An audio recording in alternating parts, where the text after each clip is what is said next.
बिस्मिल्लाहिर्रहमानिर्रहीम। अस्सलाम वालेकुम। आज का मेरा टॉपिक बहुत अहम टॉपिक है जो कि फ़ैमिली लॉ पे बेस करता है। और इस टॉपिक को स्टार्ट करने से पहले मैं थोड़ा सा ओवरव्यू दे दूं ताकि मेरे इस टॉपिक से सिर्फ लॉयर कम्युनिटी ही नहीं, जनरल पब्लिक भी फ़ायदा हासिल कर सके। आज का जो जनरल मेरी डिस्कशन होगी वो शादीशुदा अफराद के बारे में डिस्कशन है कि जब लड़का और लड़की का निकाह होता है, अगर लड़की की रुखसती नहीं होती तो क्या वो अपने हस्बैंड से मेंटेनेंस या ख़र्चा नानो नफ़का ले सकती है या नहीं ले सकती। इसी बात पे मेरा आज का केस है जिसको मैंने डिस्कस करना है। तो हम स्टार्ट करते हैं। 2023 लाहौर हाई कोर्ट 1959। टाइटल है एहसन नवाज़ वर्सेस जज फैमिली कोर्ट।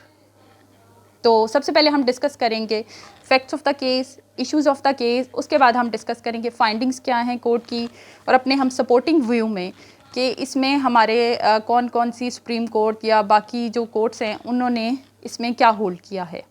तो सबसे पहले फैक्ट्स ऑफ द केस पे आए तो फैक्ट्स ऑफ द केस ये हैं कि एहसन नवाज़ जो कि पटिशनर है उसका निकाह हुआ रिस्पोंडेंट नंबर 2 से 2018 में, लेकिन रुखसती नहीं हुई। मेन पॉइंट इसका ये है कि उसकी रुखसती नहीं हुई। जब रुखसती नहीं हुई तो निकाह के 2-3 सालों के बाद जो है रिस्पोंडेंट नंबर 2 जो वाइफ है एहसन नवाज़ पटिशनर की, उसने दावा कर दिया, केस किया। उस केस में ये होता है कि वो हक महर का और मेंटेनेंस ख़र्चा नानो नफ़का का केस कर देती है, जो कि डिक्री हो जाता है। और डिक्री किस हद तक होता है? मेंटेनेंस की हद तक, ख़र्चा नानो नफ़का की हद तक उसका केस डिक्री हो जाता है।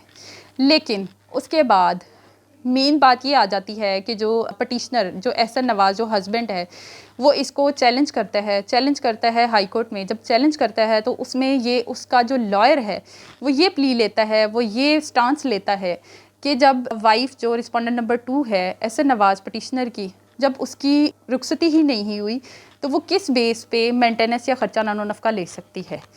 तो ये फैक्ट्स हो गए। अब हम आएंगे इश्यूज़ ऑफ द केस।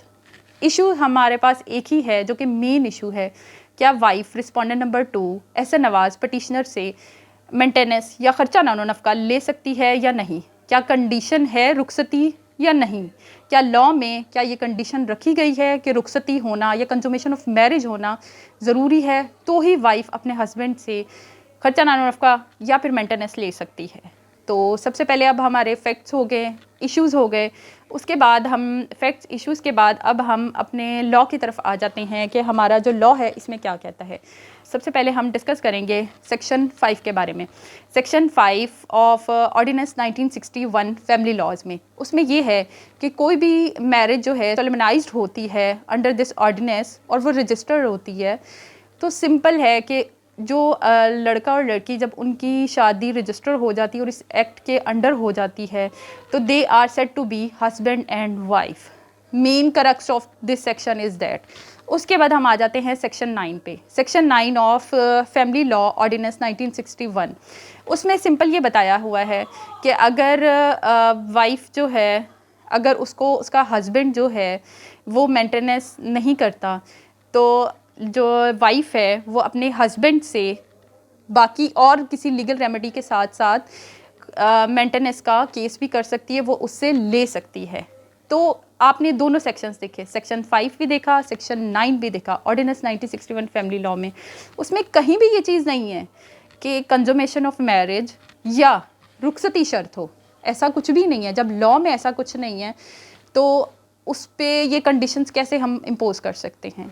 अब नेक्स्ट हमारे पास आ जाते हैं हम डिफरेंट केस लॉज को हम अपने सपोर्टिंग व्यू में ले लेते हैं। तो सबसे पहला जो हम केस लॉ लेते हैं सुप्रीम कोर्ट का लेते हैं, PLD 2022 एस सुप्रीम कोर्ट 686। उसमें ये क्लियरली होल्ड किया हुआ है कि अगर वाइफ विलिंग है रुखसती के लिए अपने मैरिटल ऑब्लिगेशंस को फुलफ़िल करना चाह रही है, तो जो हस्बैंड की अगर वो एक्ट और ओमिशन की वजह से ये सब कुछ हो रहा है, वो उसकी रुखसती नहीं हो पा रही, तो उसमें वाइफ जो है उस चीज़ में ज़िम्मेदार नहीं होगी कि वो अपने हस्बैंड से मेंटेनेंस या ख़र्चा नानो नफ़का ना ले सके।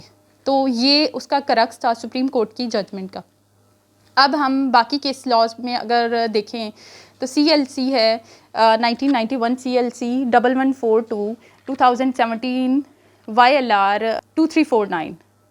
इन केसेस में अभी अगर देखें तो उनमें यही पॉइंट होल्ड कर किया गया है कि कंजुमेशन ऑफ मैरिज या रुखसती इज़ नॉट अ कंडीशन। ये कंडीशन नहीं है कि वाइफ अपने हस्बैंड से सिर्फ इसी कंडीशन की बेस पे ही खर्चा लेगी।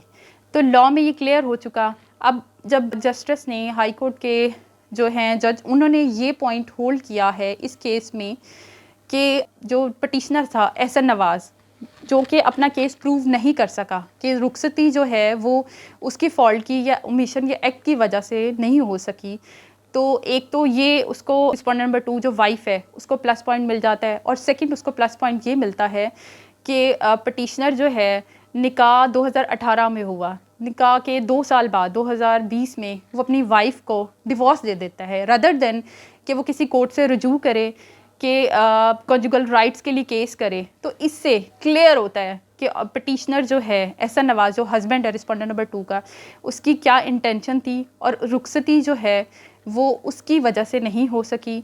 तो यहाँ पे जो है कोर्ट जो है वो ये डिसीजन लेती है कि जो रिस्पोंडेंट नंबर 2 जो वाइफ है एहसन नवाज़ की, उसका जो है वो मेंटेनेंस या ख़र्चा नानो नफ़का अपने हस्बैंड से ले सकती है।